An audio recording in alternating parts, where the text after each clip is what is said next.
Stan Gibilisco here. I would like to introduce a set of videos explaining the answers to the final exam in this book, Alternative Energy Demystified, 2nd edition. Make sure that you have the 2nd edition published in 2013 by McGraw-Hill. You will find the final exam begins on page 310 with question number 1. So let's get right to it. Question number 1. If you discharge a nickel-metal-hydride battery, nickel-metal-hydride, abbreviated NiMH, if you discharge one of these things all the way until it's completely dead, you should not be surprised if what happens? Well, the correct answer to this question is choice B. It won't accept a charge again at all. Now, when we talk about discharging one of these things until it's completely dead, we can look at the typical discharge curve for a battery like this, a nickel-metal-hydride battery. It tends to deliver a relatively constant current for most of its useful life, and then it starts to die off pretty quick. Before long, it's delivering almost no current. At this point, right around down in here somewhere, near the end of its useful life, that's the time to recharge one of these things. If you wait too long beyond that totally dead point right there, you're likely to see a phenomenon where one or more of the cells in that battery will actually reverse its polarity, but just slightly. It might actually deliver current the wrong way.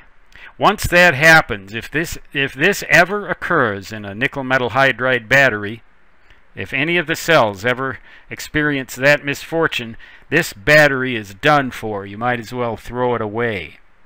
It won't accept a charge again at all. So you should discharge these things just about all the way, but not until they are completely dead. The other choices, none of them really make any sense. Choice A produces AC instead of DC. Battery will never do that. Not any type of battery I've ever seen. C works as well as ever, but its polarity is reversed. Well, if it's a cell, an individual cell, its polarity might reverse, but it certainly won't work effectively at all. It certainly will not act just as good as it did before, just the other way around. It's essentially done for.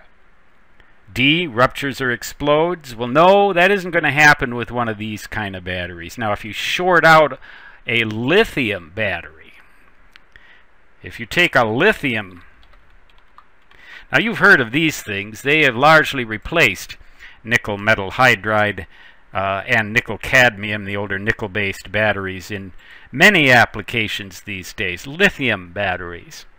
You'll find them in personal computers, and you'll find them in a variety of other devices as well. The problem with these lithium batteries is that they do not like to be shorted out.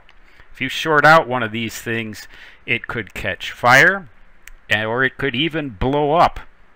There have been reported cases of bad things happening when these things are shorted out, as you may have heard in certain aircraft applications. In the years 2012, 2013, there were some issues with lithium batteries.